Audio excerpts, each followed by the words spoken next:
Right. Good evening. Assalamu alaikum.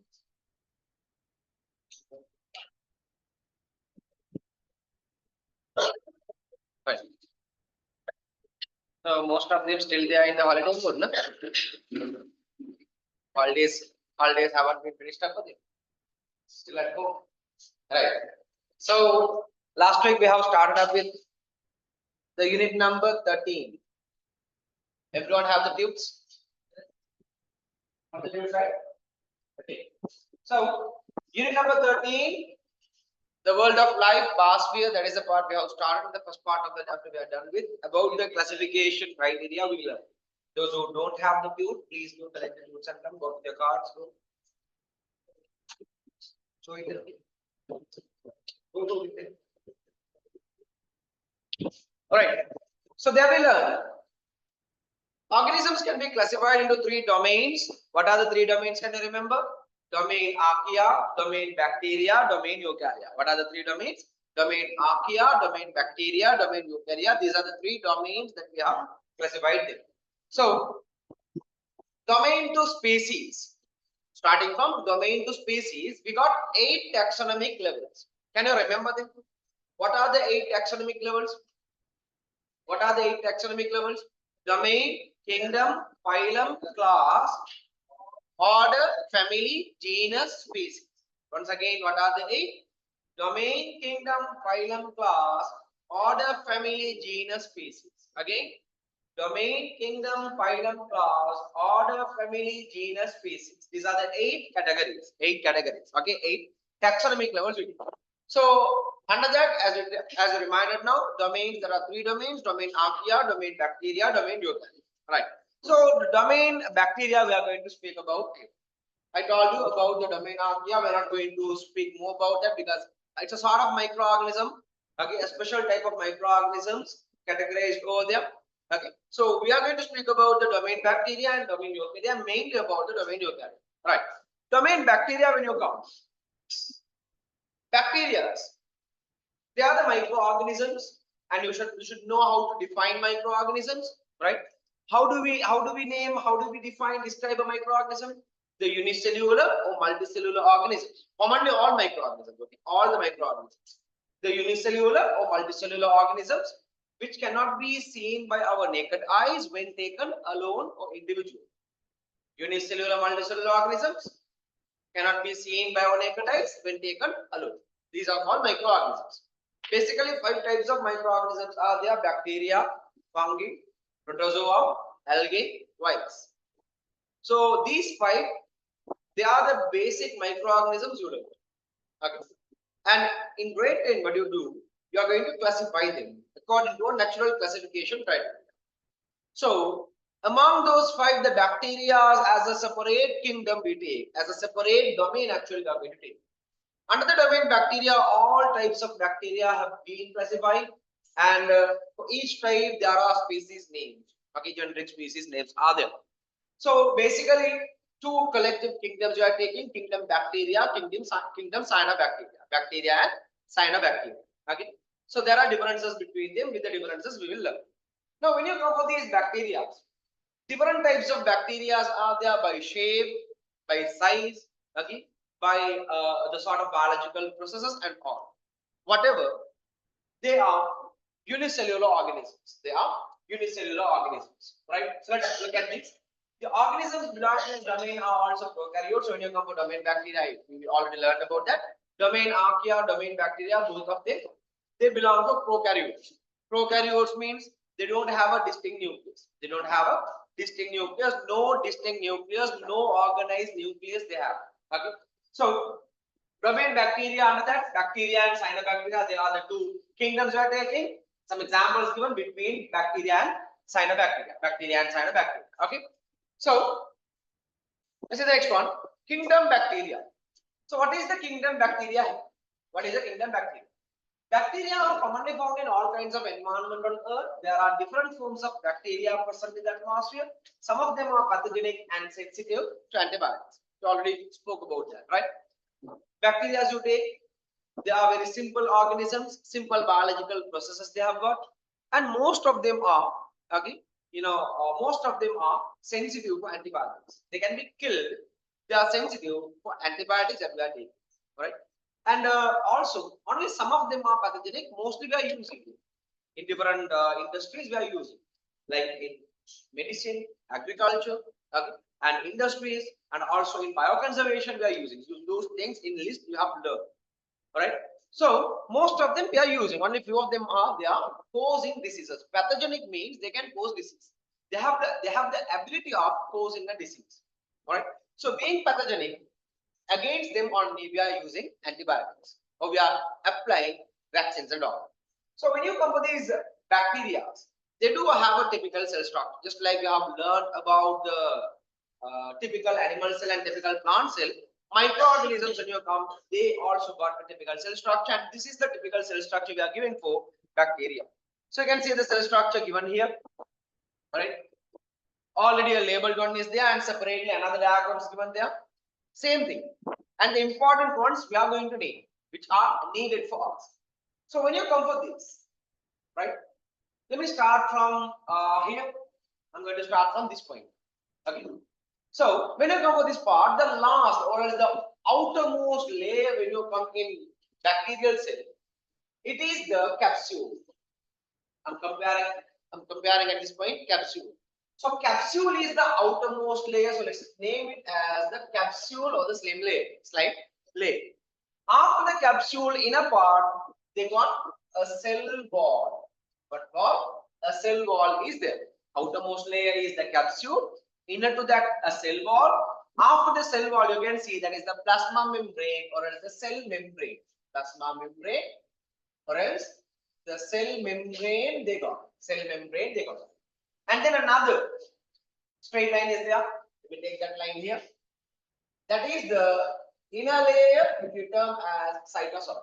When you come for plant cells and animal cells, we name it as the cytoplasm. Cytoplasm. So here it is cytosol. So cytosol is the inner layer. Cytosol is the inner layer. Thereafter, we got a small structure like this, ring-like structure, but not an oval ring, but it was circular, irregular shape, right? So that is the plasmid DNA, or else plasmid. Okay. And then when you come here, small hair-like structures are there and tail-like structures are there. So these tail-like structures we name it as flagellum. Flagellum, that is the tail. Flagellum is the tail here. Or else flagella, it is the plural term. And then the hair-like structures we name it as cilia. And then inner part you can see, like thread-like structures are there. What are these thread-like structures? They are the nucleoid region. This contains the nucleic acids, basically DNA. So nucleic acids are what present here. Nucleoid region is what present there. So it is given on, you can see, right? What do you call that is chromosomes. And I can give another word here, actually cilia. Okay, don't write first lesson, right? Cilia, they are the hair-like structures, and when you come for the bacterial cell layer, these hair-like structures we name it as another word as well. Okay, it's because of flagellum. Flagellum is one type of locomotive organ. Cilia is another type of locomotive organ. So because of that, this part let me mark it as the pili. Okay, pili. P-I-L-L-I, pili. So these are the hair-like structures present over there. And then this is the nucleoid region. And this nucleoid region contains the nucleic acids. So basically, maybe DNA. And then, can you see small dot-like structures are there present? These dot-like structures are what we name as ribosomes. Okay.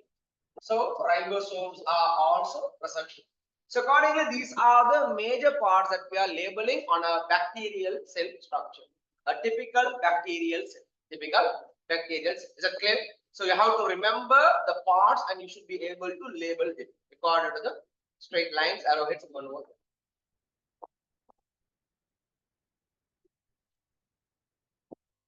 Yes. Ribosomes. Yes, ribosomes. Okay. Shall we label it? Label the parts.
Done, right?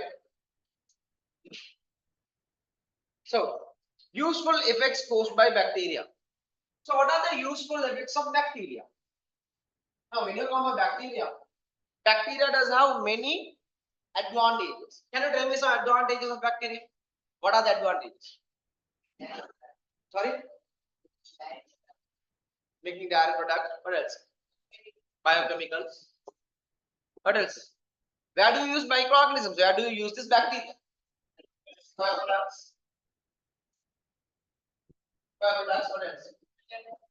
Sorry? Atoms. Metal. Metals. To make metals. Yes.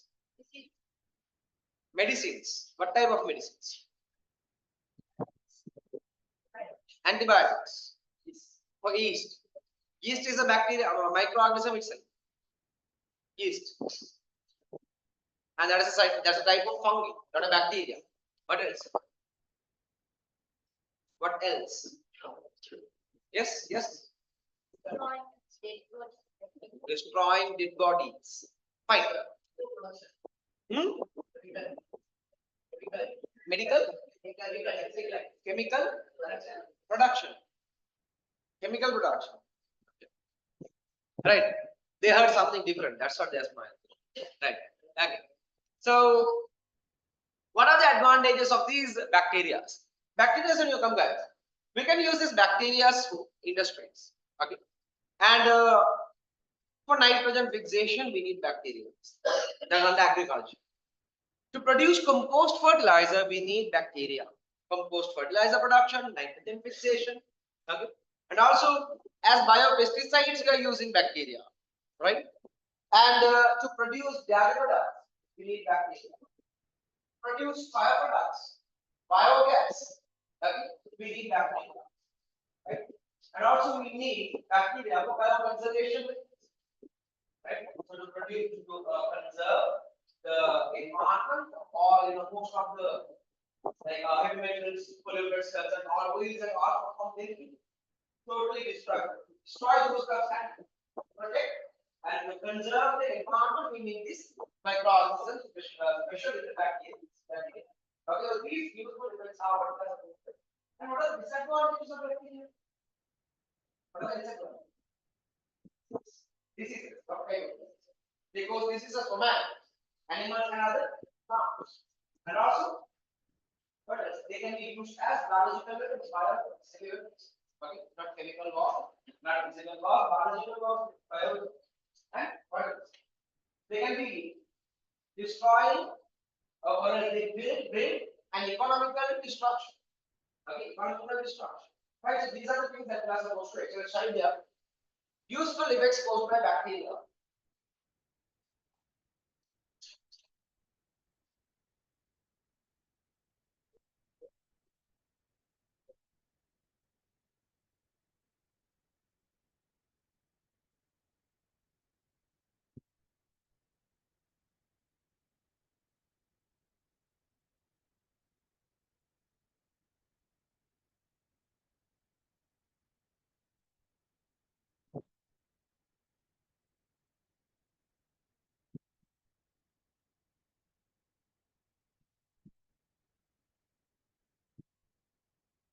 To produce dairy products, to produce dairy products, to produce dairy products,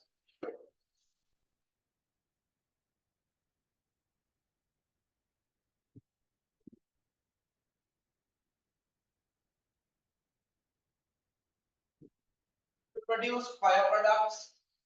Now, when you come for useful effect caused by bacteria, if it is asking you in a question, don't write like to produce yogurt, produce curd, produce butter, produce cheese. Everything comes under dairy products. So whatever you are writing under dairy products, all you are getting bringing you only one mark. Clear about that? So don't write the examples. The major stuff you have to write. Okay. So to produce dairy products, to produce fire products, fire related products, and to produce antibiotics,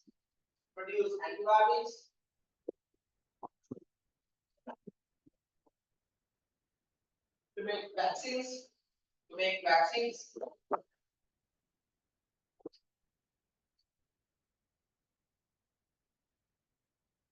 to produce compost fertilizer,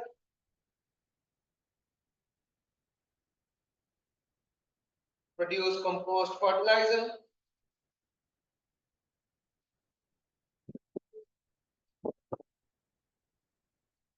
produce compost fertilizer, for nitrogen fixation, for nitrogen fixation,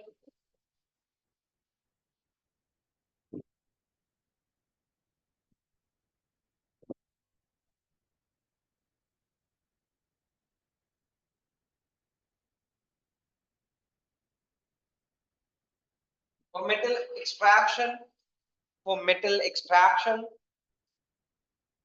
You can write the other side. Other side means the long lines are yours. You can divide into two columns and write.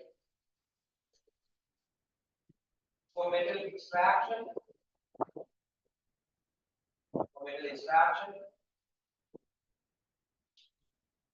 as biopesticides, as biopesticides,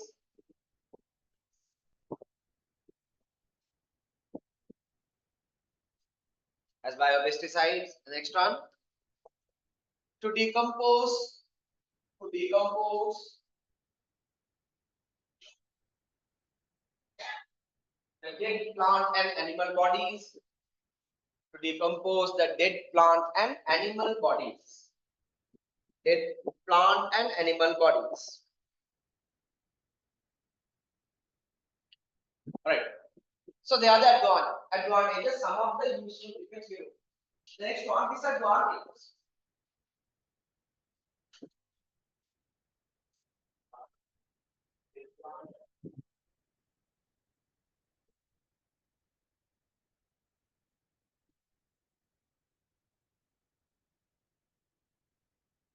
Right. Harmful effects caused by bacteria. Let's write there. To cause diseases or causing diseases for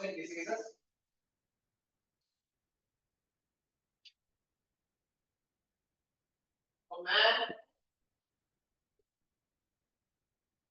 animals and plants. Causing diseases for man, animals and plants. Man is also an animal, but specifically we are mentioning the man also here. Second one, to produce biological weapons. Earlier we took another point, economical destruction. Like since it is specifically asking what will go to bacteria, we better not timing, because basically the destruction towards these the walls, the furniture, clothes, and all that is given by nuclear or mold, and this is a type of fungal bacteria. So the economical destructions are given by a fungal variety. Okay, so we don't write that part here, so we are writing as biological weapons, as biological weapons, as biological weapons.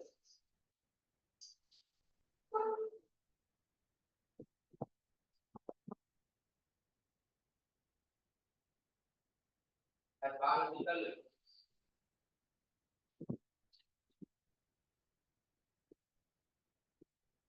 Right.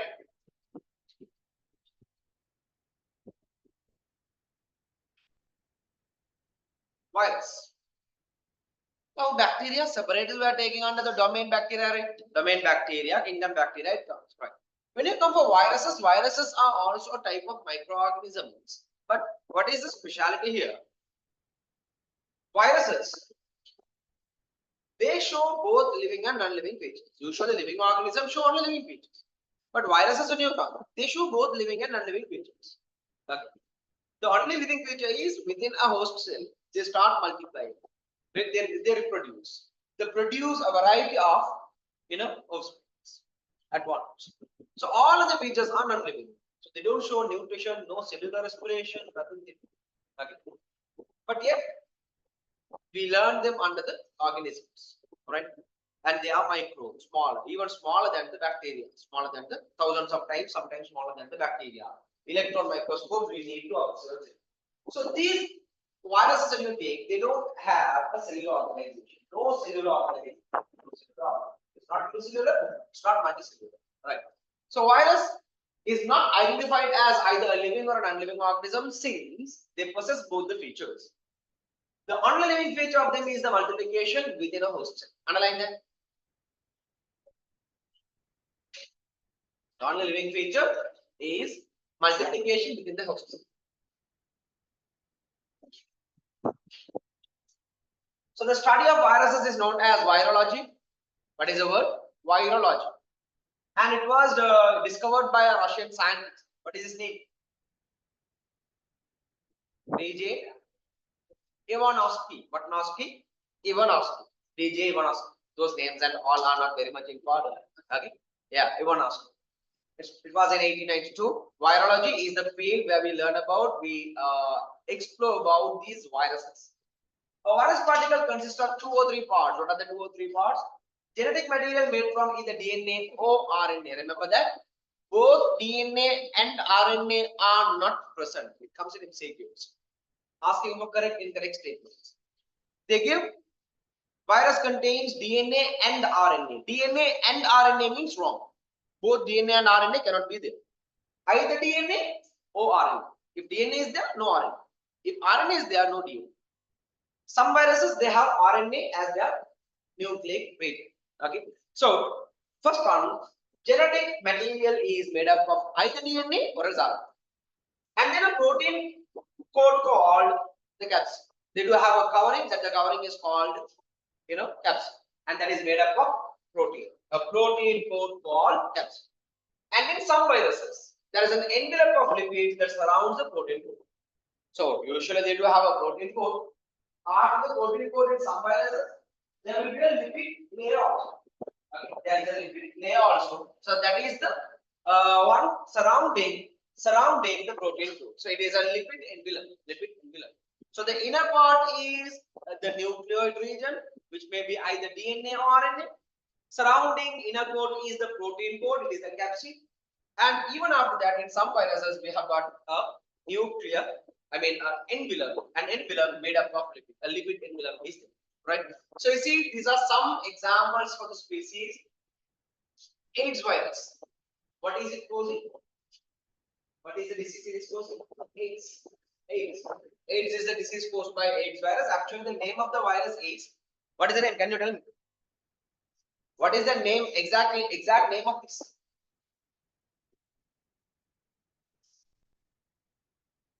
Yes, acquired immunodeficiency syndrome. That is a AIDS. That is AIDS. Okay, acquired immunodeficiency syndrome. What is the name here? Yes, HIV virus.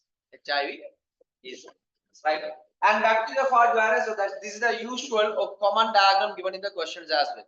When I come for this diagram, this is the diagram what we learned in the grade 8 as well. The last page. Check out the tube. The last page. This is the head. This is the body tube. Again, these are the like structures, and within this unlink you have the DNA or RNA inside, and the surrounding layer is the protein capsule. And another layer we discussed, that is the lipid layer. So this will be given as the stem. And this is the bird flu virus. Different types of viruses are there. Okay. So very recent, and most of the people in the world they know about the coronavirus. Okay. But the thing is, coronavirus means it's a type, it's a species actually. Okay, a group. Under corona, different varieties are there. Okay, hundreds of varieties are there. We have been suffered with one type of them. Okay, so corona is the family. Out of that, only one virus we had to suffer from. Right. So we see different types of viruses. This is the most common diagram that could be given in the questions. You have to remember. Okay. So we learned about domain bacteria, and when you come for kingdom bacteria, kingdom cyanobacteria, there are some differences between kingdom bacteria. When you come, that is heterotrophic. Heterotrophic means they can't produce their own food. Bacteria, they don't produce their own food. They depend on others. And when you come for cyanobacteria, they are autotrophic. Remember, bacteria are heterotrophic. They can't produce their own food. They all depend on others. And cyanobacteria, they can produce they are autotrophic. So that is different between. Right. So you see, now we come for the domain eukarya. Domain eukarya, when you take, there are 4 major domains, and all the 4 major kingdoms.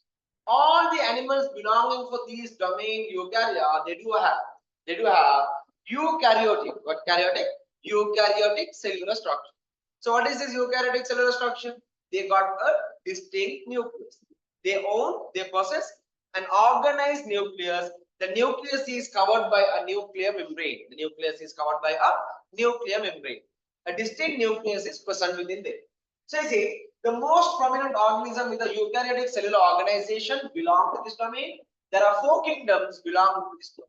There are 4 kingdoms. What are the 4 kingdoms? Let's write there. Kingdom Protista. Kingdom Protista.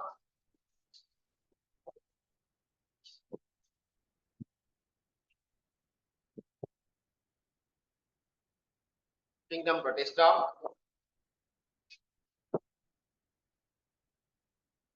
Kingdom Fungi.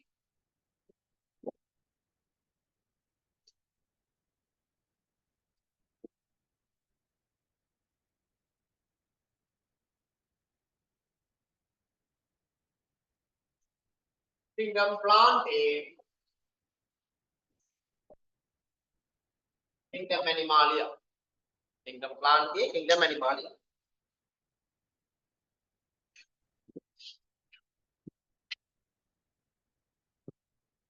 Right? Kingdom Plantae, Kingdom Animalia.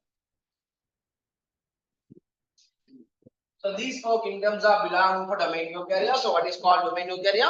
They do have eukaryotic cellular structure. Eukaryotic cellular structure means they got a distinct nucleus. Okay. So what are we learning about? 2 different types of cellular structures. Domain archaea, domain bacteria, both of them, they were prokaryotes. Prokaryote means they are prokaryotic. They own prokaryotic cellular structure. Not distinct nucleus. Domain archaea, domain bacteria, are they eukaryotes or prokaryotes? Are they eukaryotes or prokaryotes? Prokaryotes. What is prokaryotes? They don't have a distinct nucleus. Their nucleus is not surrounded, not covered, not enclosed by a nuclear membrane. Okay. So when you go for domain eukarya, they have eukaryotic cellular structure. They are cells. Their nucleus is covered by a distinct nucleus, organized nucleus is present. So kingdom Protista. That's the first part we are going to take. Kingdom Protista basically consists of 2 types of organisms. Okay, they are also eukaryotes. 2 types of organisms are there. One is protozoans. One is protozoans. Protozoans means they are the unicellular organisms. Okay, all the protozoans are unicellular organisms here, like amoeba, euglena, paramecium. So these types of organisms in your cup, they are unicellular organisms. So they belong to protozoans. And algae, algal varieties are there. Some of them are smaller, some of them are growing larger. So these algal varieties also coming under protista. So protista consists of two parts. What are the two parts? Protozoans and algae. Protozoans and algae. So you see, algae and protozoans belong to this kingdom. They are eukaryotes. Eukaryotes mean they do have a distinct nucleus. And they are unicellular or multicellular without specialized tissues. So protozoans are mainly unicellular. Protozoans are mainly unicellular. Algae when you come, maybe unicellular, maybe multicellular, both the parties are there. Is that clear? So you better write it there here. Protozoans are unicellular. Algae when you come, either uni or else multi. Both of them are there. But the thing is, when you come to multicellular organism, they don't have specialized tissues. Just they have many cells, but no specialization, no differentiation, no specification among them. That means they are not complex organisms. They are still simple, having several cells. They live in an environment associated with water, so mainly with water-related areas. Wherever the moisture, wetness is there, they grow up. Most of them are photosynthetic and some are heterotrophic. So mostly, especially the algal varieties in the ground, they are phototrophic, they are photosynthetic. They can produce their food. And some of them are heterotrophic. Some of them are heterotrophic. They have to depend on others. So, for an example, amoeba and all when you are taking, they can't produce their food. They depend on others for food. All right. What are the useful effects given by these protists? Some of the examples are given here. Some of their structures are given. So these things you might have seen in the beach. Okay, sea coastal environments and all you can find them, like algal varieties. Okay, small leaf-like structures are there. When you touch, you can feel a moisturous nature. Okay, fresh nature is there just because of they are aquatic. They are aquatic. So small to big, large in size also there it is. When you are traveling on a boat, okay, so when you are sailing on a boat, you can see sometimes boat rides when you are going on, you can see some sort of plant leaf-like structures are floating with water. They are floating over the water. Okay, so these are also algal varieties. Okay, some of them are very small, coming under micro. Some of them to be growing number of meters high, and that is why from the oceanic bed that comes for the uppermost level where it is floating. You can see different colors are there, like orange, brown, red. Different colors are there. Okay, so see, there are some useful effects of proteins. What are the useful effects? They act as primary producers in the food chain. They are not on terrestrial environment.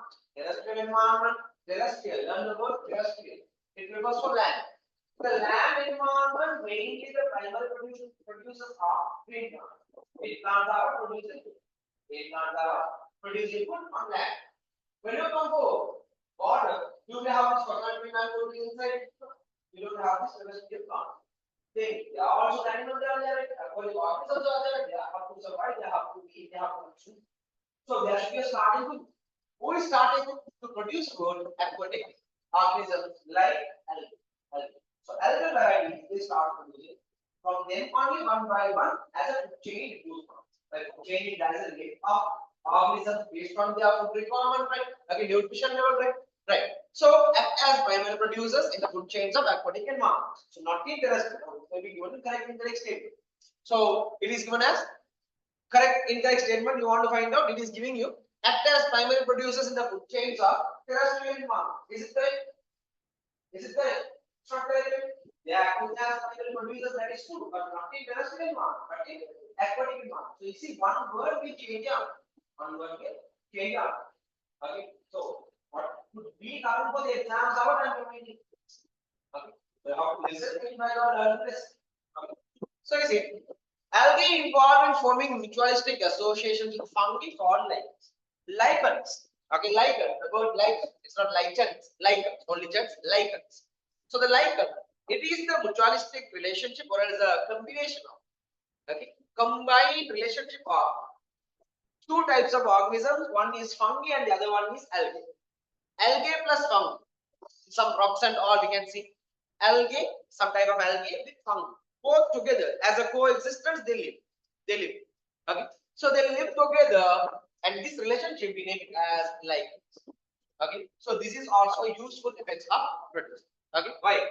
Algae is a protein, and that is helping a fungi. And then you better underline this second statement that comes in MCQ. To extract agar, agar using jelly.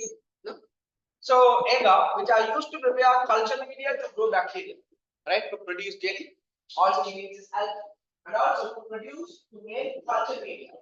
So different culture, bread culture, chocolate culture, culture media are produced from making. These culture media are used to grow bacteria. Bacteria will be allowed to grow within that medium. Okay. So to make that culture media also we need more protestants. To extract alkalic acid used to make ice cream. Ice cream so these ice cream, so they are scientific nature or in a substance called alkalic acid. So they are product, final product of solid and the final product of ice cream. There are some substances to be added. One is alkalic acid. So where do we obtain this alkalic acid from these protestants? From this protestants. So these are the useful effects given by these protestants. And meanwhile, they got useful effects. There are some harmful effects also. What is the only harmful effect? They cause diseases. Not everyone, some of them. Like amoeba. Amoeba causes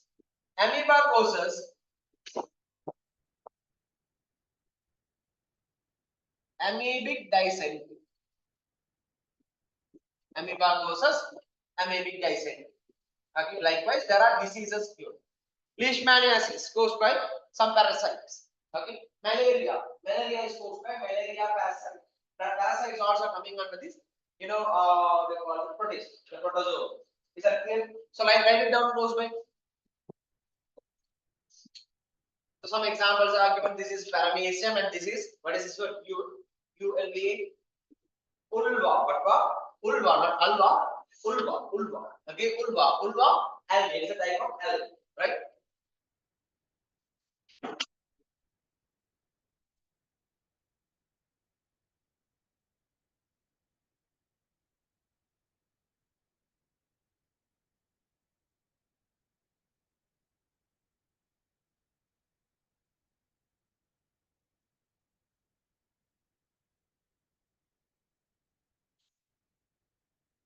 So that is about the kingdom protista. The next one is kingdom fungi. So fungi, when you come, this is a type of microorganism. Okay, these types of microorganisms you might have seen, right? That means they are microorganisms, but some of their body structures can be seen around naked eyes, and you are eating as what do you say? Mushrooms, mushrooms. No, not mushrooms. Mushrooms, hattu, like this. Have you seen? In food cities and all this, you can see. Markets are not very hard, very rare. You can find it several places. Only it is there. But when you are going for food cities, supermarkets and all separately is kept on there. Or the vegetable racks and all, you can find them. So these mushrooms, when you come, these are types of, these are a body part actually. A body part of fungi. Body part of fungi. Okay. So you see, there are about 1.5 to 5 million species around. How many species are there? Up to 5 million. Up to 5 million. Relax. 5 million species, not 1, 2, 3, 5 number types. Not even types. Okay, types of fungal varieties are there, right? We learn only few, which is very much common without the daylight. And possess chitinous cell wall. Underline that. Underline. Fungal cell wall is made up of chitin. What in? Chitin. Chitinous cell wall means chitin. Chitin means cell wall. Chitin means cell wall. Can you tell me this chitin? Is it a carbohydrate, protein, or lipid? Yes. It is a carbohydrate. Have learned? Unit 1. Can you remember that you learned unit 1? So there you can see chitin is a carbohydrate. Chitin is a carbohydrate. So you can see under the importance of carbohydrate. Go home, check out the significance of carbohydrates are there. You can read as cell structural component in the cell wall of fungi. The fungal cell wall is made up of chitin. Chitin is a carbohydrate. Keratin is a protein. Q13 is a liquid. Chitin, keratin, Q13. Chitin, keratin, Q13. Okay. So fungal cell walls are made up of chitin, and they are also eukaryotic. They have distinct nucleus. They may be unicellular or multicellular. There are unicellular fungi as well as multicellular fungi as well. They contribute greatly to decompose organic matter in the environment. So along with that areas, they are doing a big work in the environment. What is that? Once the plants and animals are being dead, their bodies must be decomposed, right? So you can see with the time all the animals being, once they are dead. So these dead animal bodies are being decomposed. So who does that? Is it the man coming into your session? Is it from so how it is thinking? That is under microorganisms. If I bacteria from varieties, right? So form symbiotic associations with other organisms. Symbiotic, they mutualistic relationship they make. Earlier we learned, can you remember? Algae with fungi, lichens we said. Early on the protista. Under the protista we have underlined, right? Can you remember? Some relationships are made between algae and fungi, which is called lichen. The same thing is what given here. So right there here, example, lichens. Yes, sir. Sorry? I didn't get it. Just wait. Something like this. Now we are made up of different types of atoms, right? Okay. But we can't see the atoms in our body because as a complex cell structure, okay, the fundamental chemical structure made up of the cells, they are also made up of atoms. Combining in diverse ways, large molecule becomes. In a large structure, cell, tissue, organ system, organism, that is how we have been built up. So once the body is decomposing, these larger molecules are breaking down into small molecules. So these small molecules become in the atomic level and being added to the soil. Okay, once again, all nutrients are going back to the soil. So that is how the cell goes. There is a life cycle. They are coming from there, and again we are being dead, and our bodies are going back to the soil. Okay. So who does this? Class. It is done by this microorganism, right? So what are the useful effects of fungi? There are some useful effects. What are the useful effects? You see, as a supplementary for protein. Okay, as a protein content. Okay, protein containing energy. Okay, energy nutrition we are using it as a supplement. What is that? Mushrooms. Okay, agaricus. Agaricus is called the mushroom. And then bread and alcohol fermentation. Yeast. Yeast. What is the scientific name of yeast? Can someone tell me? Saccharomyces cerevisiae. What we say? Cerevisiae. Saccharomyces cerevisiae. Saccharomyces cerevisiae. That is the scientific name for whom? This yeast. Yeast we are using in the breads and all. Okay, bakery products basically. Okay, you have seen, right?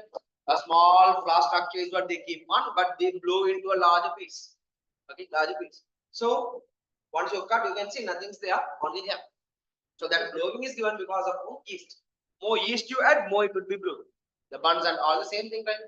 Okay, seems to be very large, but when you just keep your hand, it presses down. Okay, so that's because of to produce antibiotics, penicillium. Penicillium, it is an antibiotic. Okay, and this is produced by Penicillium notatum. Penicillium notatum. Penicillium notatum is actually producing penicillin antibiotic. So you see, Penicillium notatum produces penicillin antibiotic. Penicillin antibiotic. Right there. Second one example, Saccharomyces cerevisiae, that is the name. And the third one, this has to be continued. Penicillium notatum, that is the name. Penicillium notatum.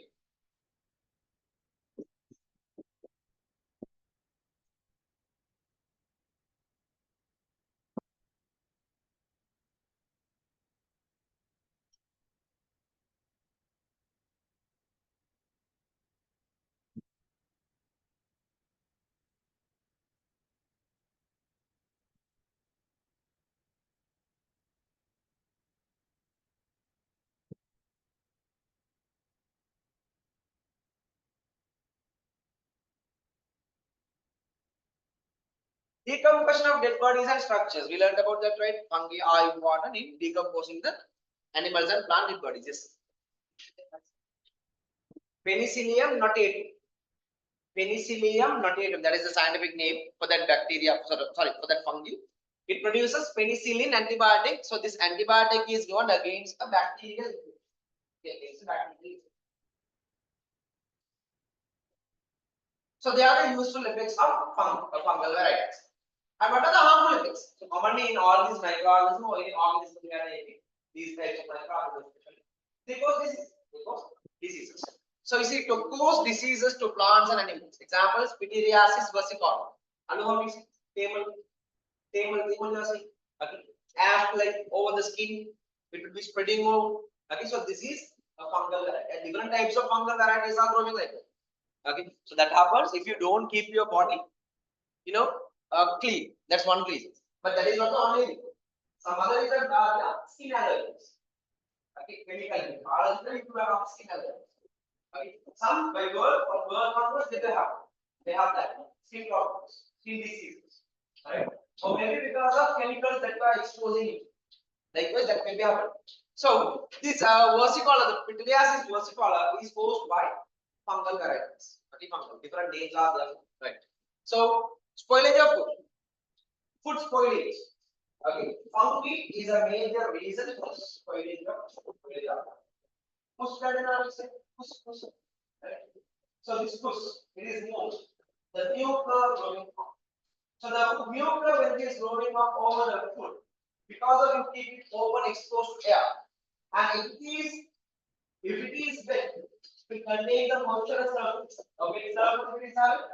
So the moisture and optimum temperature is usually factors between microorganisms grow well. Okay, moisture, the wetness, and an optimum temperature. If these two are given, microorganisms grow very well. So what happens when you keep your food opened up?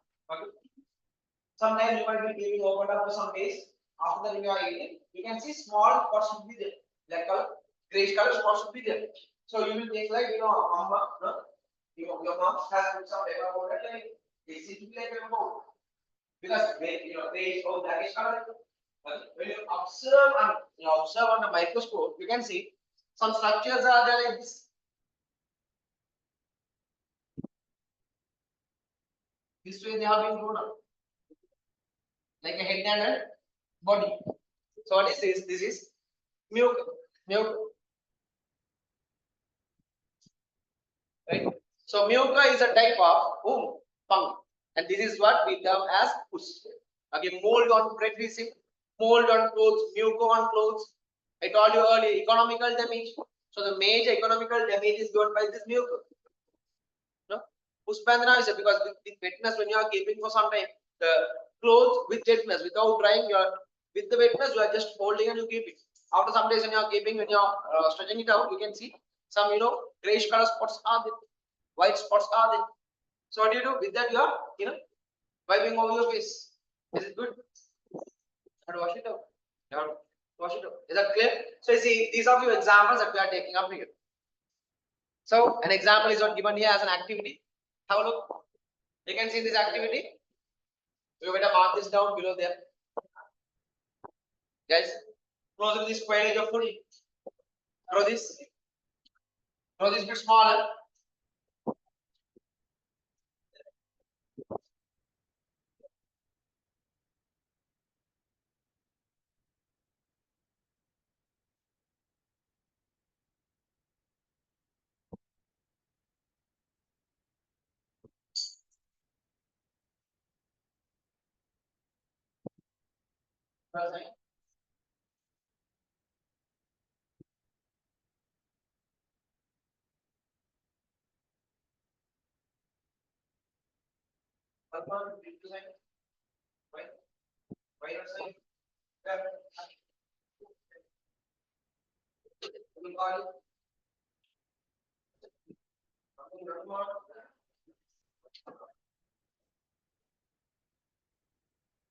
Last week, others are all came.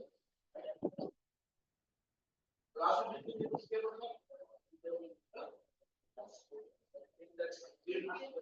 if your name is not there, please write it in that sign all the weeks.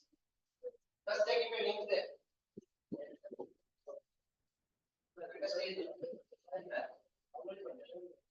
Other skill of friends.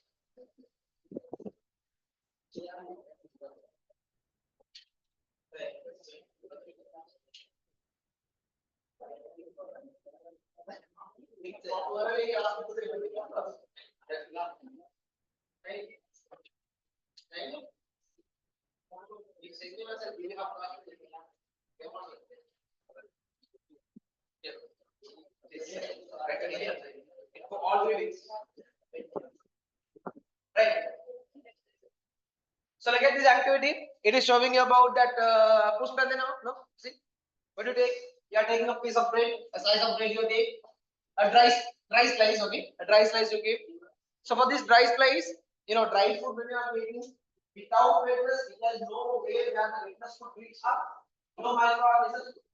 But somewhere we put some water. Let's say you are taking a small slice of bread, put a small drop of water here and there, and you put some dates or some hours. Probably a day, let's say. After taking your observe, you can see mother has put paper powder, right? No?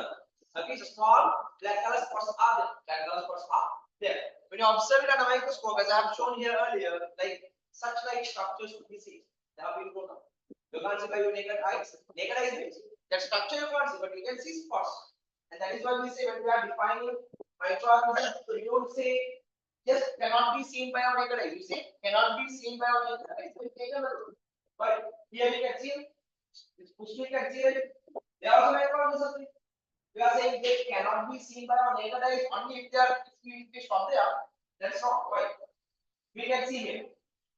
How can we see here? Because it is not one. Many of them are there as clusters. So as a group of organisms are there, so we can see.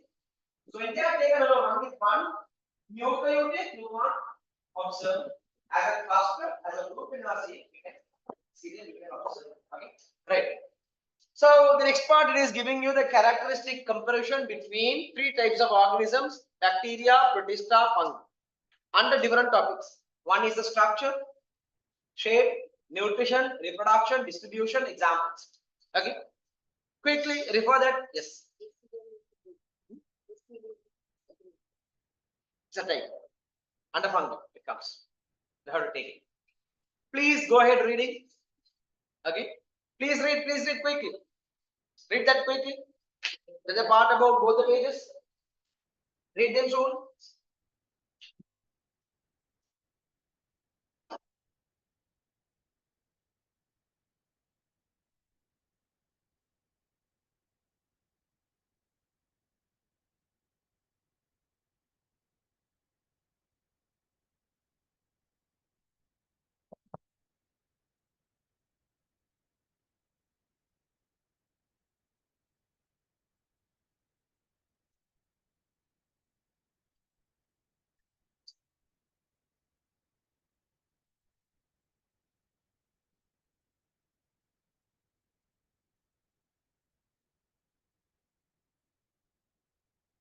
Drinking water and after a while going to washroom.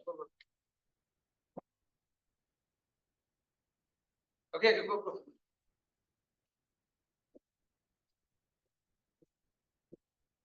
I ask you to read it. Fahad, I'll ask you questions.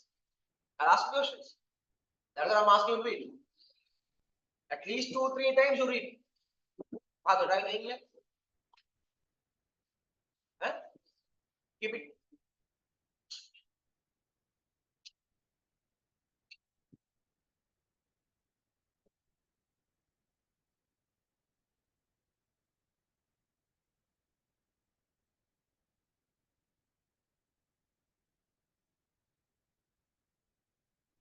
Dalha, both the dalhas. And done. Read.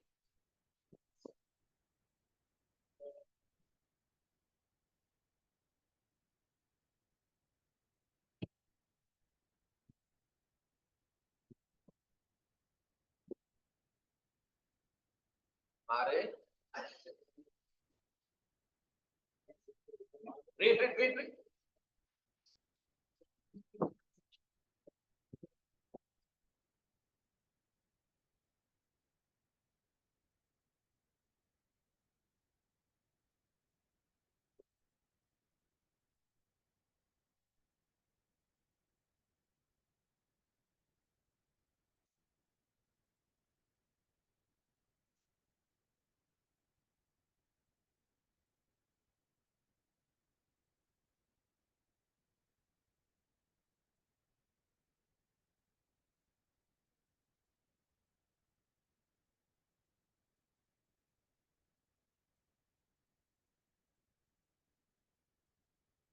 Finish reading? Let me explain. Read it. Read.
Go.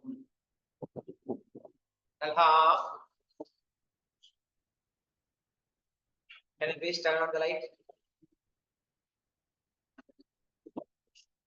No. Turn it off. Yes, only that. Others turn it off.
Wait. Next part was let's take on. That is explain it up. What no.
Hope you are done.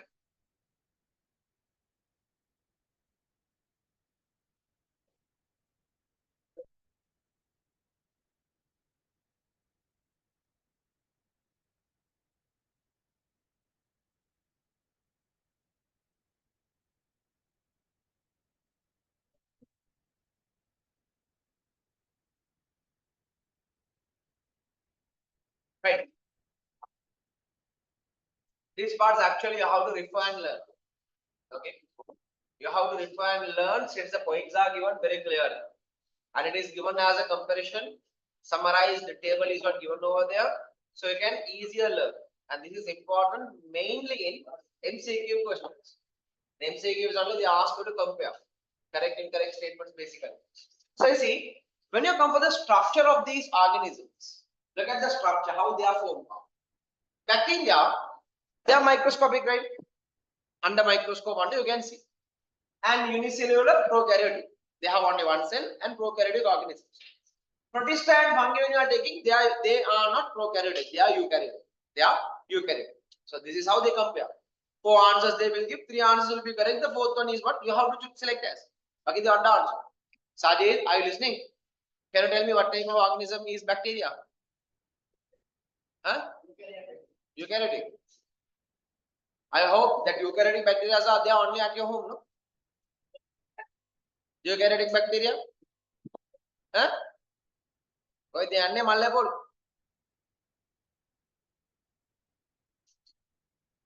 Bacteria are prokaryotic. Bacteria are prokaryotic. They don't have a distinct nucleus. They don't have a distinct nucleus. They don't have an organized nucleus. Okay, that is bacteria. And the bacteria, they are microscopic and unicellular. They can be seen on a microscope and they are unicellular. And protista, most are microscopic. Read the points one by one. Most are microscopic. They can be seen by microscopes. Okay. Some of them I told you that under protista only, protozoans, algae both come. So some algae are there. Growing large. So large growing organisms, do we need a microscope? No, right? And that is why we say some of them are. Okay, I mean most of them are microscope. Some of them you can see. See, but some red algae possess large bodies. They are eukaryotes. They are eukaryotes. So mostly unicellular. Most of them are unicellular. Some are multicellular without tissue differentiation. We already discussed. So whatever the major points we took, that is what we are summarizing under this structure. And fungi, most of them are microscopic. Under microscope, only you can see some organs you can see by your naked eyes, like some reproductive structures. I told you mushrooms. Mushrooms are the reproductive structures of fungi. Mushrooms are the reproductive structures of fungi, which can be seen by our naked eye. They are eukaryotic organisms, so they are also eukaryotic. Some are unicellular, some are multicellular. Both unicellular, multicellular fungi are there. Exist as multicellular mycelium, like a flat surface plus mycelium, right? And no tissue differentiation. They don't have specific tissue, but many cells might be there. Okay, what do you mean by though they got more cells but not specialized? They are not complex organisms. They are simple organisms. Okay, simple multicellular organisms. And the shape. When you compare the shape of these three, bacteria you take 4 shapes are there. Spherical shapes are there. Spherical means round shape. Round shape bacteria are there. And then rod shapes are there. Long, rod shape. Bacillus we see. So this is called as spherical, bacillus rod shape. And spring shapes are there. We term them as spirillum, spiral shape, spring shape. And vibriocoma, comma shape, comma like shape bacteria are there. So they are the different shapes of bacteria. And cyanobacteria also exist as single cell. So bacteria, cyanobacteria both under domain bacteria, right? So cyanobacteria, they exist as single cells, branch on branch filaments. Might be sometimes having branches, might be no branches. Okay, so we should remember the structure for that, cyanobacteria. So when you come for cyanobacteria, can you remember this? This is how cyanobacteria looks like. This comes in questions as well. Okay, so bacteria won't look like this. This is the cyanobacteria. Bacteria look like this. Okay, and this is the rod-shaped bacteria. Okay, rod-shaped bacillus bacteria, and that is cyanobacteria. Under microscopes, you can observe them. And you see, they might be having branches. Oh, no branches, so that is cyanobacteria. What about the protista? Leaf-like. One cell, unicellular. Leaf-like host tube shape and other different shapes. Different shapes are there, like amoeba, protista when you are taking. Basically, protozoans. Protozoans when you are taking, the algae are like this. What do you call amoeba? Sorry, amoeba is like this. And then paramecium when you are taking, like these structures are there for paramecium. And Euglena when you are taking, like the structures there. Okay. It's not a sperm cell. Okay. Not a sperm cell, right? This is nice. The way you are thinking, right? So sperm cell when you come, it's different, right? It is our sperm cell because it has to move, right? So more time. Got it? So that part we have to learn under the next topic. Under the next topic, you have to learn. Huh? So paramecium is there. The paramecium is there here. When I'm drawing this only, you should. Got it? When I'm drawing this, you should. So it should be sperm cell, right? That is the mind setup, mind boy is going on, right? So sperm cell is pretty different. It comes under the next step. Next chapter, actually, guys. The continuity of life, we're gonna have it as a seminar. I told you as a seminar probably the next Sunday, not this Sunday. Okay. No, physical. No online. Not online, physical. Next Sunday. I know this Sunday you will be having these election problems and all. Next Sunday. Next. You understand the word next? Next Sunday. It falls on maybe 29. 29 Sunday. 28 Saturday as usually having the class. 29 Saturday or morning, we're going to have this seminar. This seminar, this session cannot be done in 1 or 2 hours. Okay, this session cannot be done in 1 or 2 hours. That's a long lesson. The long lesson. 20 plus pages are there. Minimum 5 to 6 hours needed. Minimum 5 to 6 hours needed. Okay. And this cannot be done, one day we are doing this, we are doing one go. At what you have to reach out, and you should do it as a seminar every day. So this time, Sunday we're gonna have it. Probably we'll be starting at around 9. Okay. Morning 9 should be starting 9 to 3, or else 8 to 3, something like that. Minimum 6 hours. I have to give you a break also. Okay. So 9 to 3 or 9 to 4 it may be. Don't know. But we need, I'll max, I hope to take it 6 hours, including the breaks. Yes.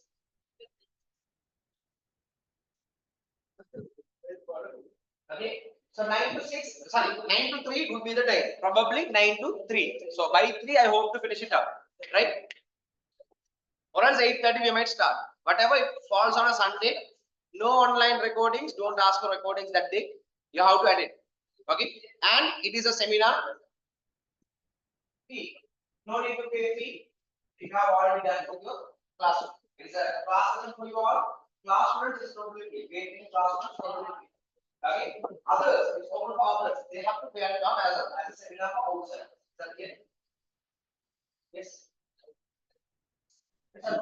Right. I called it several times. The seminar will be calling on Sunday.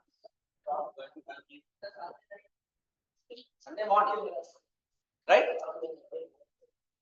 So don't ask me again. It falls on Sunday.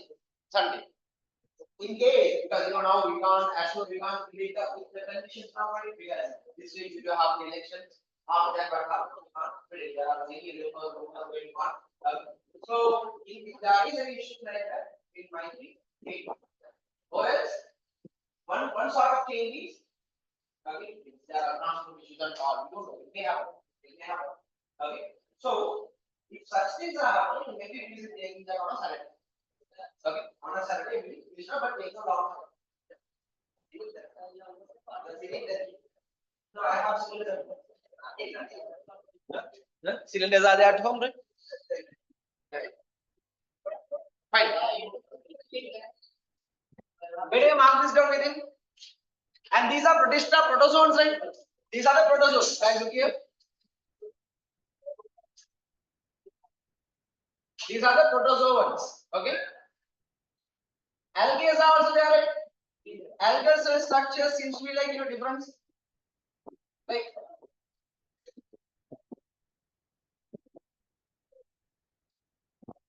different cell structures are there like leaf.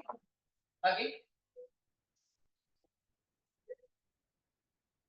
Right? Algae, like finger-like structures are there. Okay. Like leaf-like structures. Leaf-like structures. Plant leaf-like leaves you can't see there. Okay. Leaf-like structures, like leaflets, long leaflets are there. Like you can observe. Better draw it close. You have enough space. I don't ask you to draw larger. Draw it small. Draw it small. You can draw there. Draw it quickly.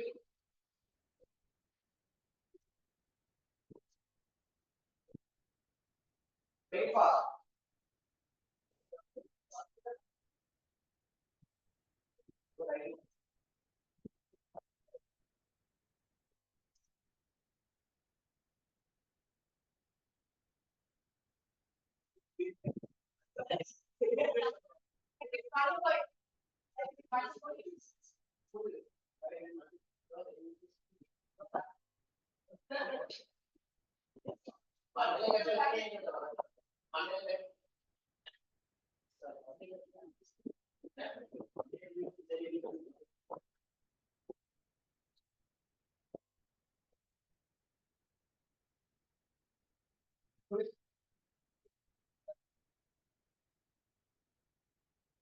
Right. Fungi. As single spherical cells of fungi mycelium, maybe single cells, or else as a flat surface like a mycelium, they can be present. Right. Fine. That's about the fungi. Then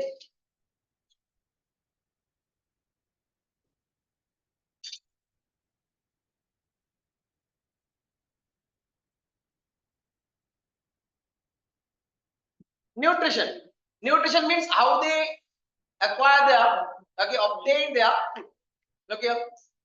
When it comes to bacteria, mostly the bacteria are heterotrophic, and I told you cyanobacteria are autotrophic. Okay, underline that. That is important. MC. Cyanobacteria are autotrophic. Bacteria are heterotrophic. Okay. These are some points which you possibly forget. Right? Cyanobacteria are autotrophic. Other bacteria are mostly heterotrophic. And when you come to protista, algae are autotrophic. Algae, two varieties are there, algae and protozoans. Algae are phototrophic. Okay. The unicellular animals are heterotrophic. That means the protozoans are heterotrophic. Can you see that? Protozoans are the phototrophic means they produce food using light energy. Phototrophic. Phototrophic means phototrophic. By phototrophic, using photo means light energy. Light energy they use to produce food. Okay. So algae, aquatic algae, they are phototrophic. And other protozoans are the amoeba, paramecium, those euglena, they are heterotrophic. Parasites, they are heterotrophic. Fungi, no autotrophic fungal varieties are there. All of them are heterotrophic. All of them are heterotrophic. Most of them obtain nutrition as saprophytic organisms. Saprophytes means earlier we told, remember, dead bodies. They depend on plant and animal dead bodies, and they decompose them, decay them. And what are they doing?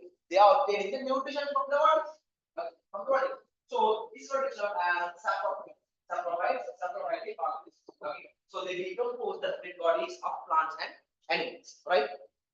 So all of them are heterotrophic. What about the reproduction? Reproduction, how they reproduce their offspring?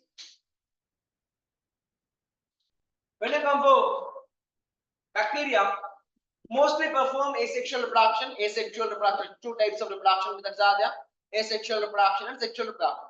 Under asexual reproduction comes bacteria. Bacteria are reproduced by binary fission. Binary fission is a type of asexual reproduction.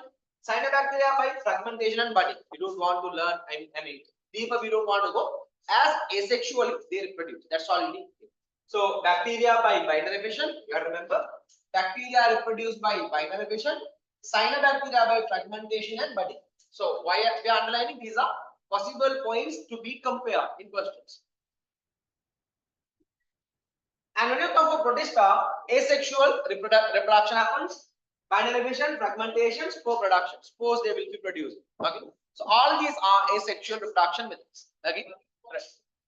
Spores means small structures to be produced to be dispersed out. Right. Mostly reproduced by asexual. So commonly you see all these three types are reproducing asexually. Asexual reproduction is what carried out. Okay. That is a similarity. But the method of asexual reproduction may be varying. Its distribution. Where can we find this bacteria? Everywhere you can find bacteria. Widely distributed in air, water, soil, and in the body of organisms, almost everywhere. And protista, okay, we are going to find marine, freshwater, damp soil, and inside the body of organisms, inside our body, the worms and all, you see. Okay, we have worms. Yeah, worms inside our body. Different types of worms are right. Okay. So, some of them they grow over itself. Some of them they are growing large that becomes the disease. Right. So, that is why some sort of animal passengers are not good to be consumed. They are consuming them. That may start up growing these worms inside our body. Okay. So you see, protista they grow inside our body, and also some of them who mainly they are present in water bodies like marine water, salt water, and fresh water, dam soil, below the soil, and all different kinds. Right.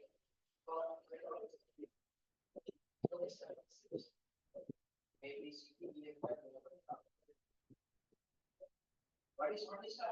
Protista we thought it is a kingdom. For this kingdom, two types of organisms belong. What are the two types? Protozoan and algae. That is the name of the king. Protista. Okay, that's the type. Okay. Right. So you see, what about the monkey? Live on organic matter. Organic matter decomposing dead bodies of plants and animals, we said, and less in aquatic environments. So they are very rarely found in, or in a less amount they are found in aquatic environment. But when you come to how do you call moisture reservoirs?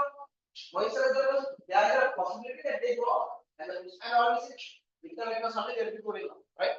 So what are the examples? Bacteria, cyanobacteria comes under bacteria kingdom, gamete bacteria, and algae, unicellular protozoans. Unicellular protozoans, they come under domain whom protista, kingdom protista, and then kingdom fungi, all the fungal varieties. So this is the comparison between the features, the characteristics of all. So why these three are especially given? These are the ones which we compare in shape. And some structural shape version will be the diagram. They will ask how definitely remember. Okay. They will how to do it. So just you can't memorize it at once. Given an hour and all. Use it. Okay. On and on, just have a look. Automatically you can remember, or else write it on a piece of paper. Like how do I basic somewhere where I want this? Okay, you should have started that. I thought we have instructed you to do that. So what the way how much text? Here is the main case always going to be so always you want somewhere we will have a space to study about. We have to organize it. Like all articles on this. But it is not must be always all every month has one job. Go ahead and start with some lessons are there. Damn 20 hours to learn. Just by the way you are walking on, when you are looking at learning, you can easily. And moreover, that's the particular part that I'm asking you to do like that. Cannot be memorized in 1 hour, or even memorize in 1 hour after completing. This is that's it. Hours you are spending, I'm going to memorize some things that you memorize.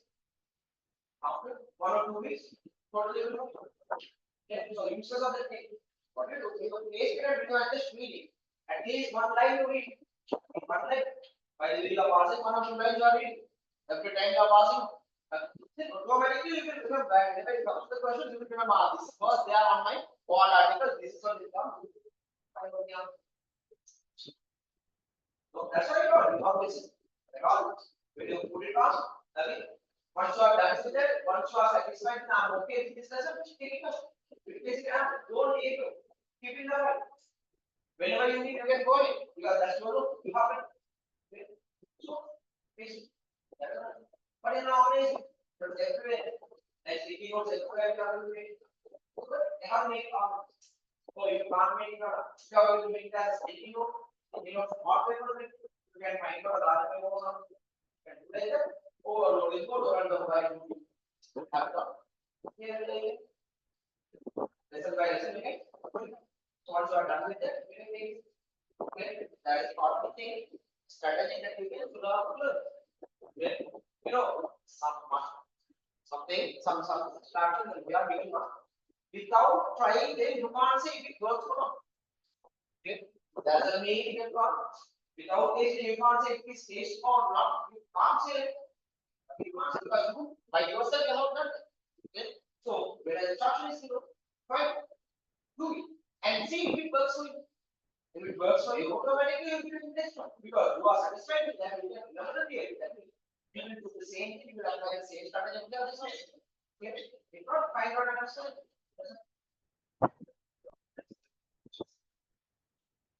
Yeah, right. So this is the comparison between these three, and we are done with that bacteria, protista, fungi. And now we're gonna take kingdom planting. Kingdom planting. Right. Kingdom planting. That is the kingdom where all the plants, basically the terrestrial plants, have been classified. And these plants are photosynthetic. And you know we say green plants without. Is that all the plants green? Some plants are non-green. So what is the classification? Mostly green plants, they do have a thing called chlorophyll. They got chloroplast inside the chloroplast organelle. Chloroplast, they have chlorophyll. If they got chlorophyll, that is what giving great pathway. And they can photosynthesize. So they are photosynthetic plants, green plants. Some are there for declarations for natural healing duties that they are present on green. So they have to depend on others. Some other insectivorous plants are that they can't produce their food. Or if they produce food is not sufficient for them. So what they do?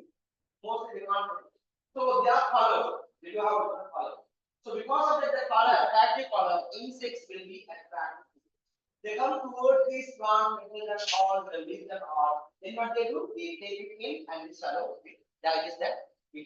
So they eat the insects. They eat the insects. So this is these are called insectivorous plants. So like this, two different types are there. So whatever it is, all these plants we are dividing under kingdom planting, mostly photosynthetic, some are non-photosynthetic.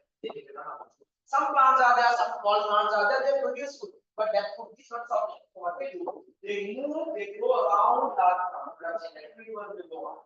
They go around some large growth plants. So they obtain nutrition from those plants.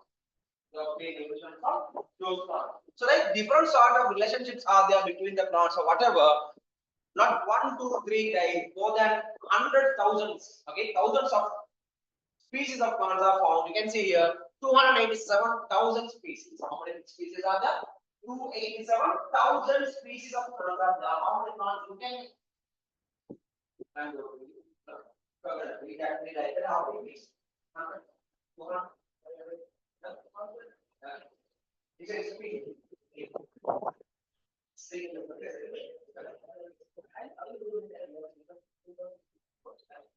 So different plants are. So see, all these plants, 287,000 species of plants are there. Okay. So all these plants basically they do have a cell wall. Within their cells they have a cell wall. This cell wall is made up of cellulose. Cellulose. So cellulose is the component. Cellulose is the component in the cell wall of plant cells. Cell wall of plant cells. Like earlier in fungal cell wall we said chitin. Can you remember chitin? What is the cell wall in fungal cell? Fungal cell wall is formed of, right?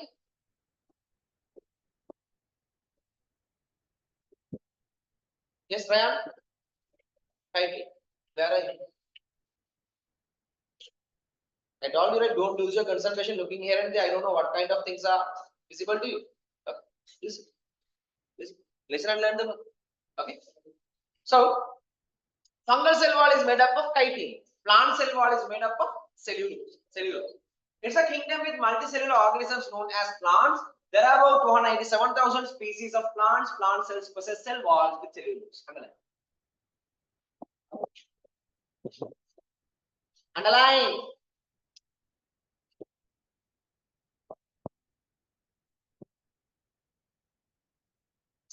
Plants appear in green color because they possess chlorophyll pigments. They can absorb light energy and produce it by photosynthesis. So they are photosynthetic, phototrophic. Why phototrophic? They obtain light energy and produce food. They reproduce sexually, asexually both. So both sexual, asexual reproduction methods are there in plants. So that is also included. That types are also included in our next chapter. Okay, right. Classification of these plants. All these plants, different types of plants are there. All these plants, we can divide them. into two major categories, right? The kingdom planting. We are dividing into two. What are the two? Yes. Flowering plants and non-flowering plants. So based on what we divide, presence and absence of flowers. Based on what means, what is the classification factor? How do you divide? Having flowers, no flowers. Possess flowers, no flowers. Flowering plants we are dividing into two. What are the two? Monocotyledone. This word last week, right?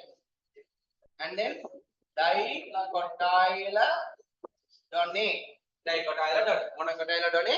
Dicotyledone. Or else monocotyledone. Dicotyledone. Okay. This is the main word. Monocotyledone. Dicotyledone. Or else monocots. Dicots. Both the ways. So all the words, right? Monocots. Only one cot. Dicots. Two cots are there. So non-flowering plants when you come. Non-flowering we are dividing into two. Non-flowering seeded plants. Okay. Non-flowering seedless. Seedless. Fill it up, please.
Done.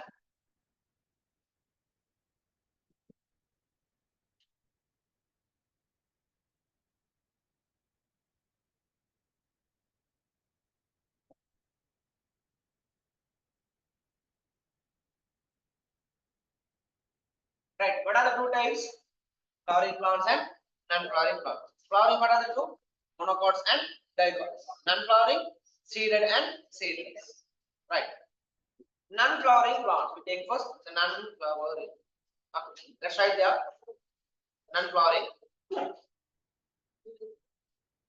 The plants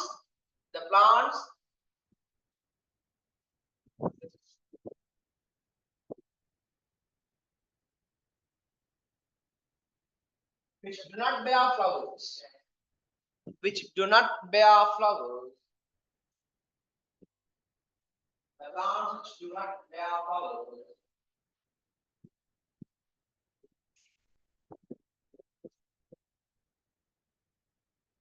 Do not bear flowers are called non-flowering plants. Are called non-flowering plants. Non-flowering plants.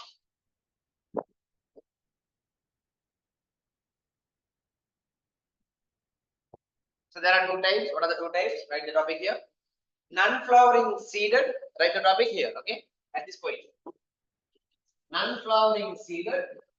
Non-flowering seedless. Non-flowering seeded. Non-flowering seedless.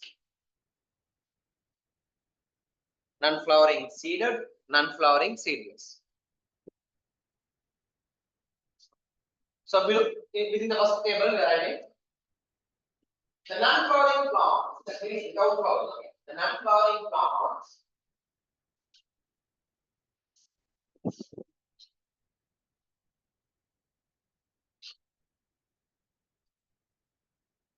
that produce seeds, that produce seeds, that produce seeds, that produce seeds are called non-flowering seeded plants. Are called non-flowering seeded plants. Non-flowering plants that produce seeds are called non-flowering seeded plants.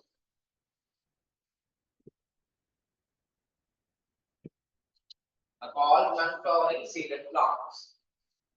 Okay. We're at the other side. Now you know how to write. How to write? Earlier we said seeded with seeds, right? Here, with seeds or without seeds? Without seeds. That means non-flowering plants we are taking, they don't have flowers. Totally, they have no flowers. Some of the non-flowering, they produce seed. They are seed. Some of the non-flowering, no flowers and no seeds. They are non-flowering seeds. So let's write there here. The non-flowering plants that do not produce seeds. The non-flowering plants that do not produce seeds.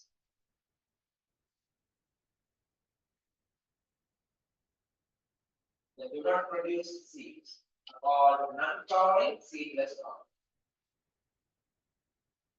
Are called non-flowering seedless plants.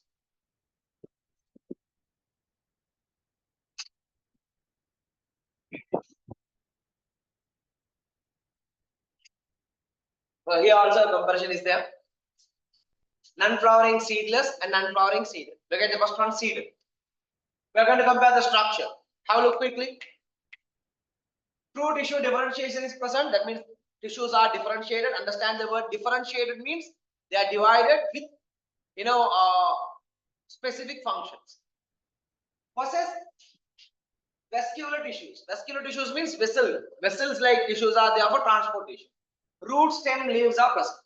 So you see, tissue differentiation present means root, stem, leaves are there because they are differentiated. They are differentiated.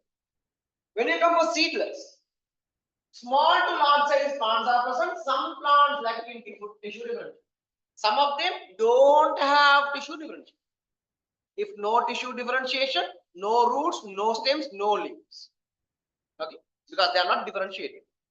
And some of them, okay, are differentiated. So you see, plants lack a tissue differentiation, no structure, no stems, no leaves, no roots. These plants are known as thallus, flat body, because no stems, right? Flat body, like they will be growing up, like parsley-like structures. Okay. So they just grow up along a wall. They grow because they don't have stem, no roots, no leaves. Like a fern type, they will be growing up. Okay. And some plants possess differentiated vascular tissues. Some of them they are having vessels. Vascular tissues are there. So they are having stem, leaves, and roots. Is that clear? So here, here there is different tissue differentiation. Under the seeded plants, tissue differentiation is there. So they have the stem, leaves, and roots. Okay. But they don't have tissue differentiation. Some they have. Second order, large in size. Large in size, the shape. Most of them are trees. Mostly they are trees. Like Scix plants are there. Natal tree, we see. Natal tree, Christmas tree. So they fall. Okay. So large in size, most of them are trees. Straight woody stems. Straight woody stems are there. Wood made stems are there.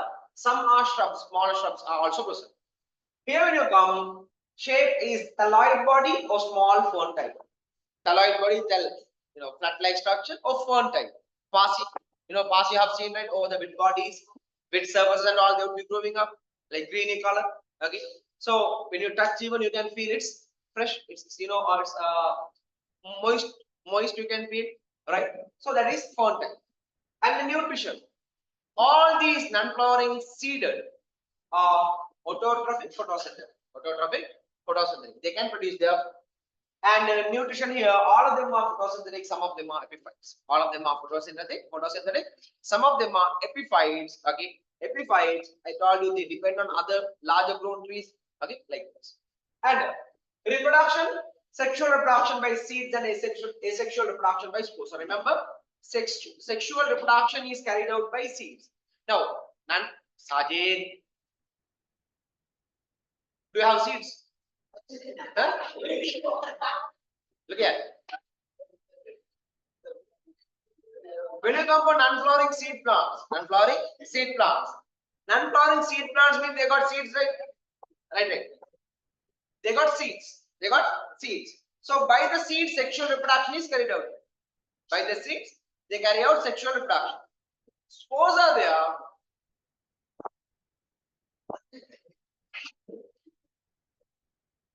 Spores are there for asexual reproduction. Spores are there for asexual reproduction. Sexual reproduction is carried out by seeds. Asexual reproduction is carried out by spores.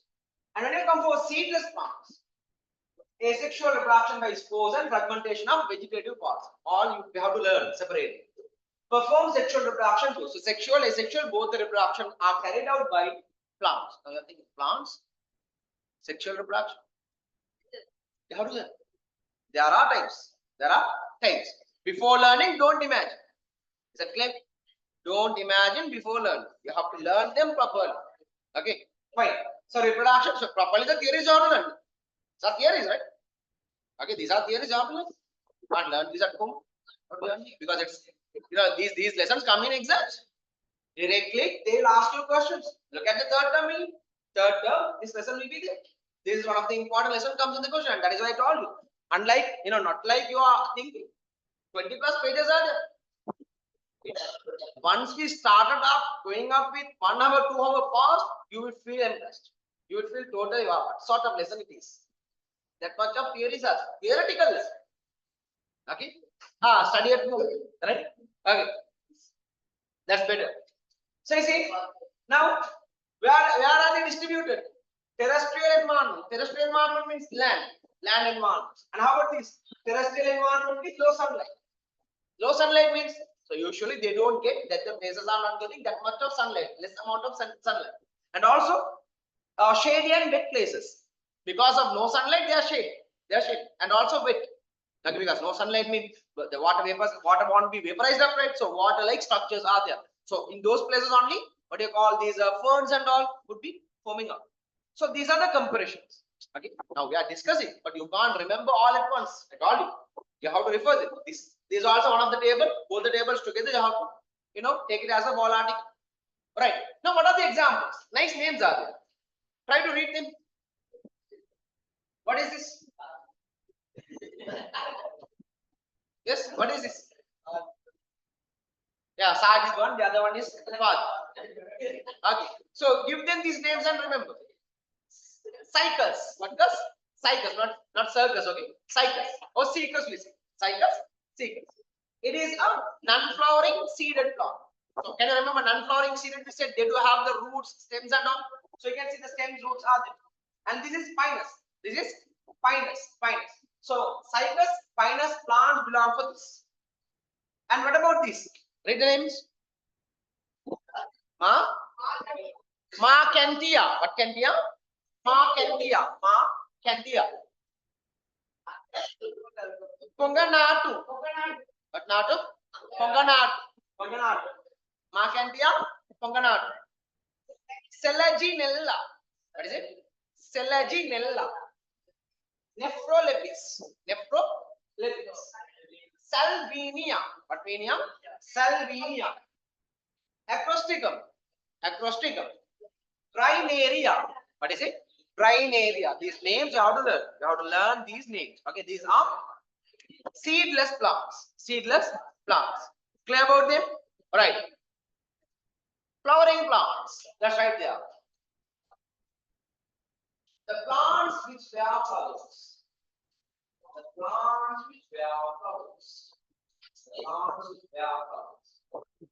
Are all flowering plants.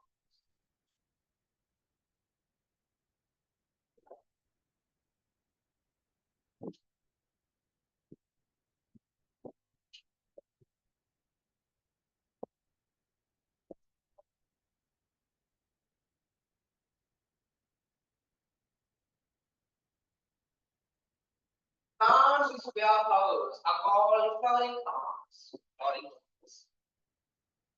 So two types of flowering plants are there, right? What are they? Monocotyledone, dicotyledone, right? Monocotyledone, dicotyledone.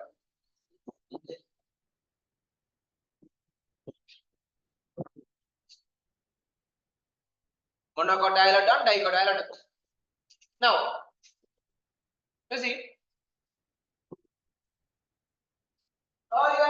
one we said with seeds, without seeds, etc. With seeds, without seeds. When you come to these non-flowering, the flowering, they have seeds. They have seeds. Inside the seed, there are seed lobes. They have got seed lobe. Don't write this. Seed lobe. Okay. Obviously, cotyledon. They got cotyledon or cot. Right? Seed lobe. Or another word we say seed leaf. Seed leaf. Seed leaf. So inside a seed, if they got only one seed leaf, or one seed lobe, you understand what I say? Inside one seed, if the plant inside one seed have got only one seed lobe or one seed leaf or one cotyledon, it is called mono. Mono means one. One cotyledon, monocotyledon. They got only one seed leaf, one seed lobe. Let's say inside the seed they got two seed lobes. The seed is divided into two seed lobes or two seed leaves. Then two. Then how many cotyledons they got? Two. Two cotyledons, dicotyledons. Di means dicotyledons. Is that clear? Clear? So let's write there. Put the monocotyledon, put the topic right. Let's write. The flowering plants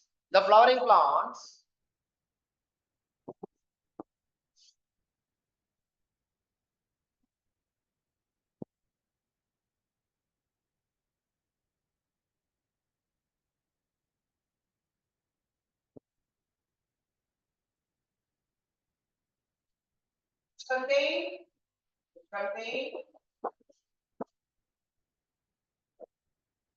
seeds, which contain seeds, flowering plants which contain seeds, with only one seed leaf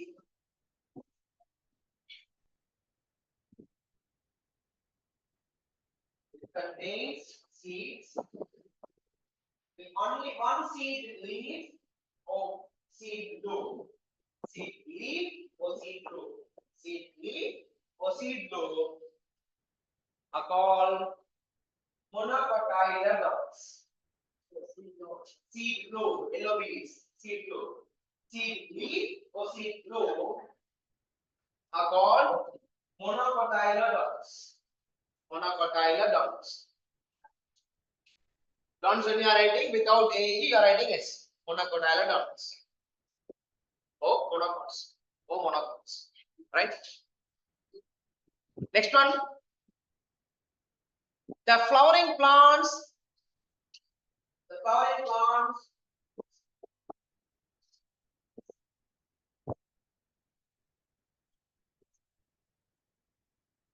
Contain seeds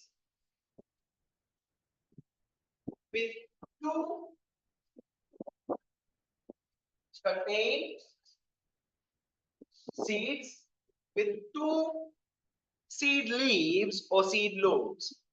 With two seed leaves or seed lobes. With two seed leaves or seed lobes are called dicotyledons. Or dicots.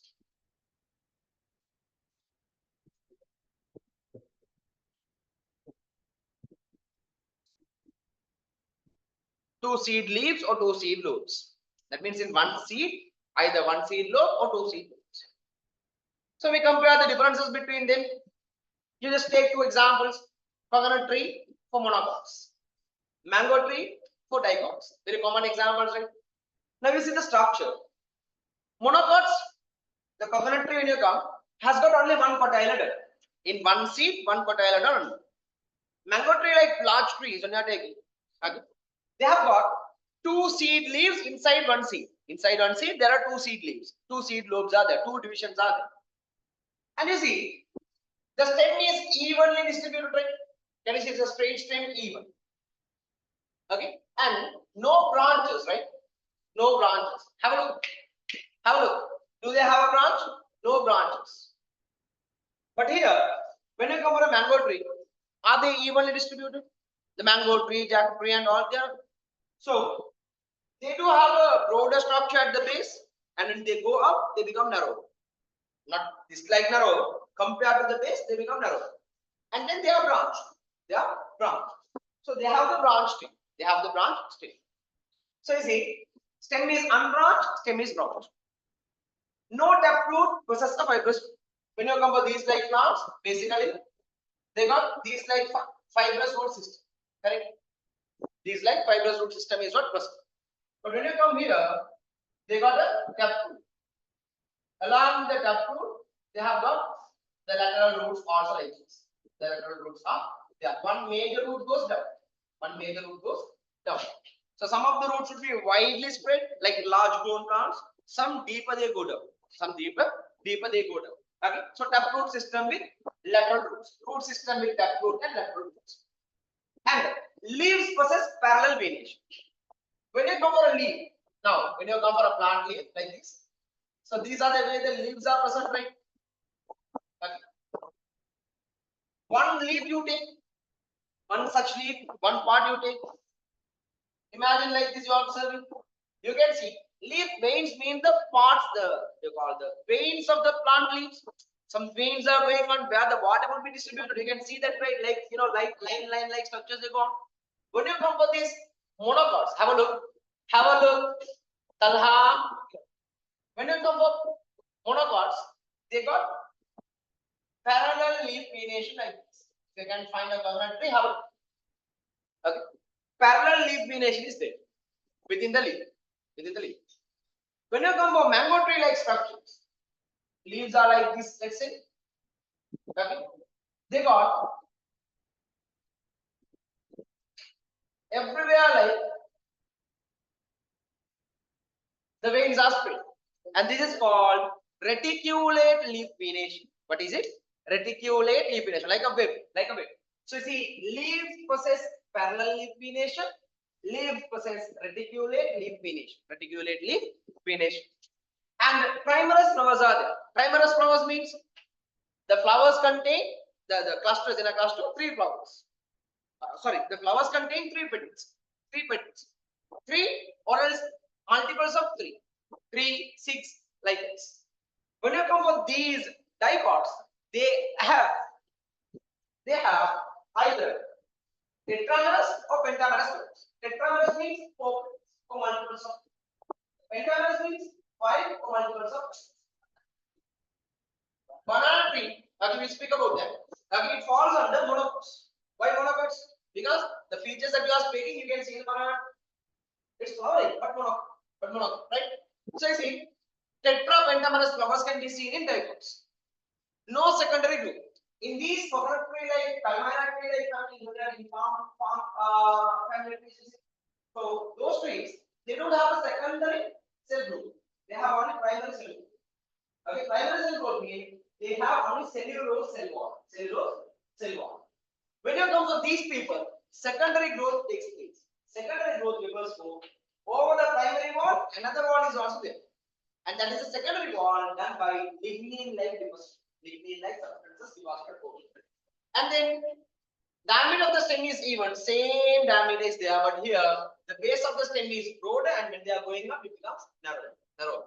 So examples: paddy, grass, banana, coconut like palm family trees fall under one of those.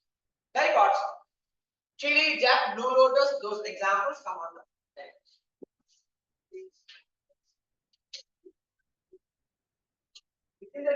Within the leaf, they will have parallel page. But still, these are common structures. But some, when you are comparing, some might be deviating. But most others are okay. Only 1 or 2 is different, right? That is fine. That is fine. Others are clear about that. So this is the comparison between the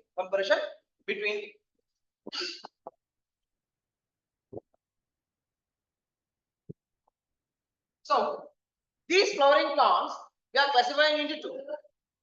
Look here. What are the 2? Gymnosperms, angiosperms. Gymnosperms, angiosperms. What is this?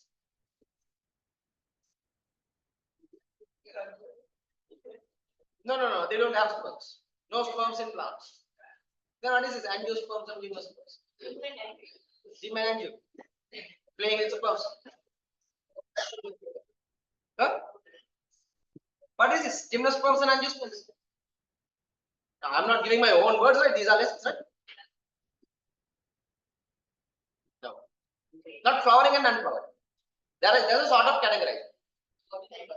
Now, right, look here. Some plants are there having fruits. Flowering means anyhow having fruits, right? Flowers are converted. So all the flowering plants, they have fruits, right? Yes. Flowers are converted into fruits. Flowers are converted into fruits. That conversion is also we have to learn the exists, right? Listen. Now, some fruits are there. Okay. They are covering the seed. That means seed is inside. Seed is inside. Seed is covered by a seed is covered by a okay. So seed is there inside, let's say. Seed is there inside. Seed is covered by a fruit. Seed is covered by a fruit. Seed is there inside. Some plants are there. Seed is not covered by a fruit because they have no fruits. They have no fruits. Why no fruits? No flowers. No flowers. Is that clear? So these are the two types which will come as gymnosperms and angiosperms. Angiosperms. Angiosperms falls under again. If the seed is covered by the fruit, if the seed is covered by the fruit, they are called angiosperms. All the flowering plants, monocots, dicots, all of them they have flowers, right? All of them the flowers will be converted into fruits, right? All the flowering plants are called angiosperms. Angiosperms. Angiosperms means the flowering plants, where the fruit, the seed is covered by a fruit. Non-flowering plants, all we can't say gymnosperms. Why? All non-flowering plants, they have no seeds, right? Some of them have seeds, some of them are not. So non-flowering seeded plants are there, not seedless. Non-flowering seeded plants are there. They have no flowers, right? Have seeds, no flowers. So no fruits forming, no fruits covering. So seeds which are not covered by a fruit, they are called gymnosperms. That falls under non-flowering, seedless, non-flowering seeded plants. Is that clear? So let's write the front of gymnosperms.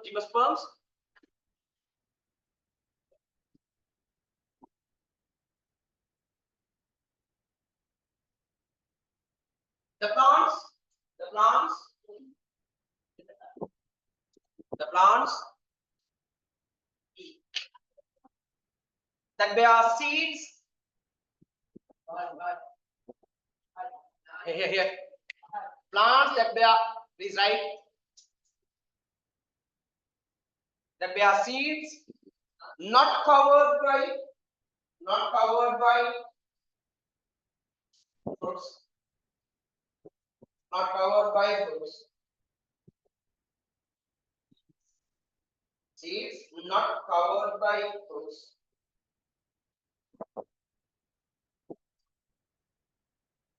Okay.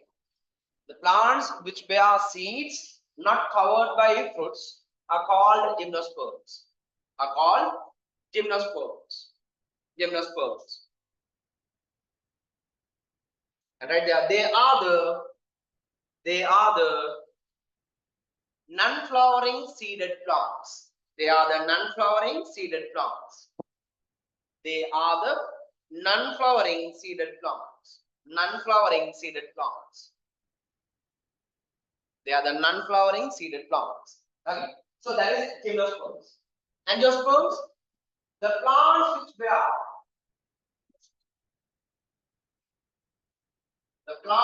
bear seeds covered by fruits. The plants which bear seeds covered by fruits. Covered by fruits.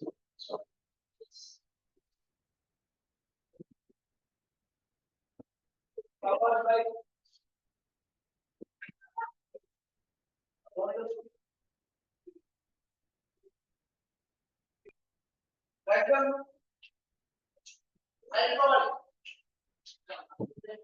the plants which bear seeds covered by fruits are called angiosperms.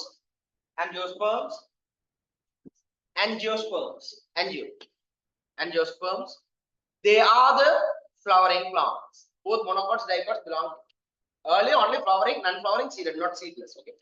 Here both monocots diploids. They are the flowering plants. Flowering plants.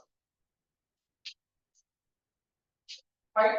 So that is the classification of kingdom plant. So only one more classification is remaining. That is the classification of Animalia, kingdom Animalia. So 10 types of organisms we have to speak the type of organisms we have to speak. So next week in the class I will be taking that part. Okay.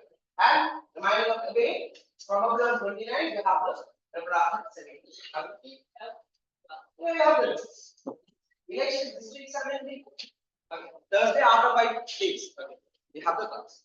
Okay. So see you then. Good evening. Salam.